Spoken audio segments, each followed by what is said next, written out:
Ousted former Prime Minister Datuk Seri Najib Razak used money originating from SRC International to pay BN component parties, go on shopping sprees and renovate his 2 residences.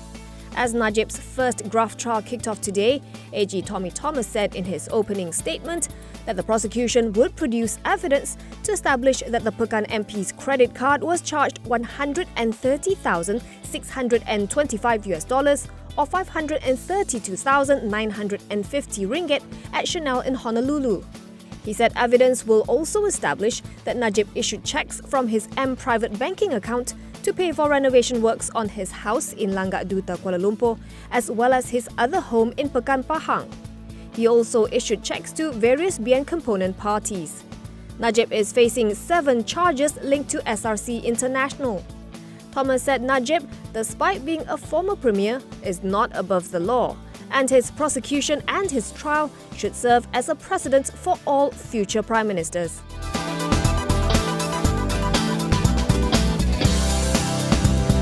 Putrajaya has finally secured a buyer for the 300-foot super luxury yacht Equanimity, gaming and leisure group Genting, Malaysia.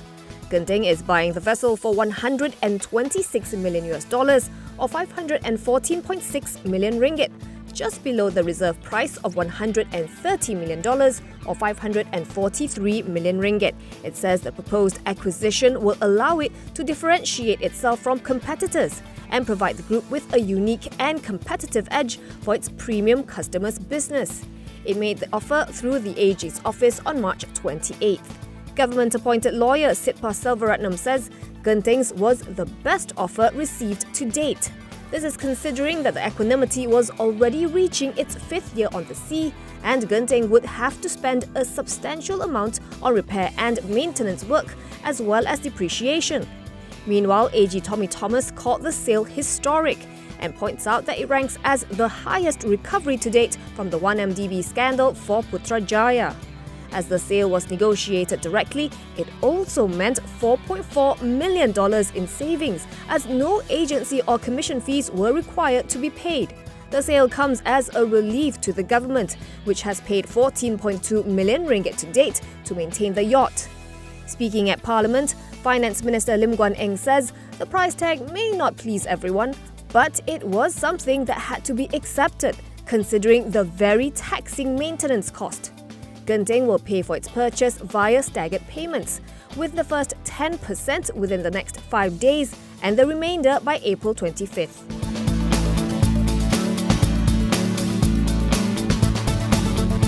Padi Beras Nasional, Puspakom, Pharmaniaga and MyEG services are being scrutinised by a cabinet committee on monopolies. Domestic Trade and Consumer Affairs Minister Datuk Seri Saifuddin Nasution Ismail says monopolies are not necessarily bad, but the ones that are bad are those that are inhibiting their competitors, manipulating prices and controlling supply. The committee is considering 3 elements in assessing the monopolies, namely whether the policies that allowed for the creation of these monopolies are still relevant, the size of their investments and the economic impact of potentially dismantling them. It will then submit recommendations to the cabinet. Bernas monopolizes the country's rice supply, Puspakom controls the vehicle inspection market, Pharmaniaga supplies medicines to the Health Ministry and MyEG is an e-government services provider.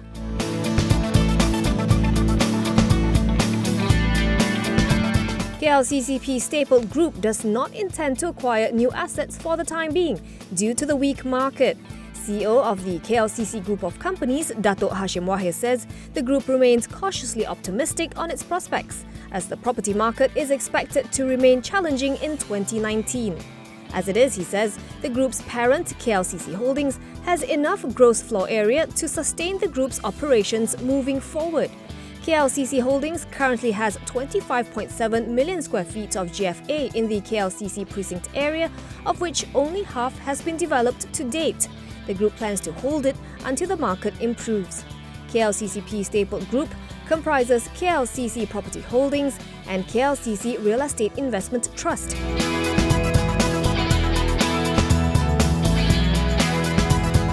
The CEO of the Inland Revenue Board, Datuk Seri Sabin Samitah, declined to comment on whether foreign donations are taxable, saying he does not want to make sweeping statements. However, he did say that it would depend on a case-by-case basis.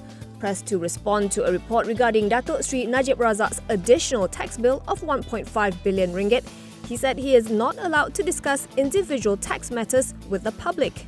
The Edge Financial Daily reported on Monday that the IRB slapped Najib with an extra tax bill for 2011 to 2017, and the amount is on top of what he had paid based on his declared income for those 7 years.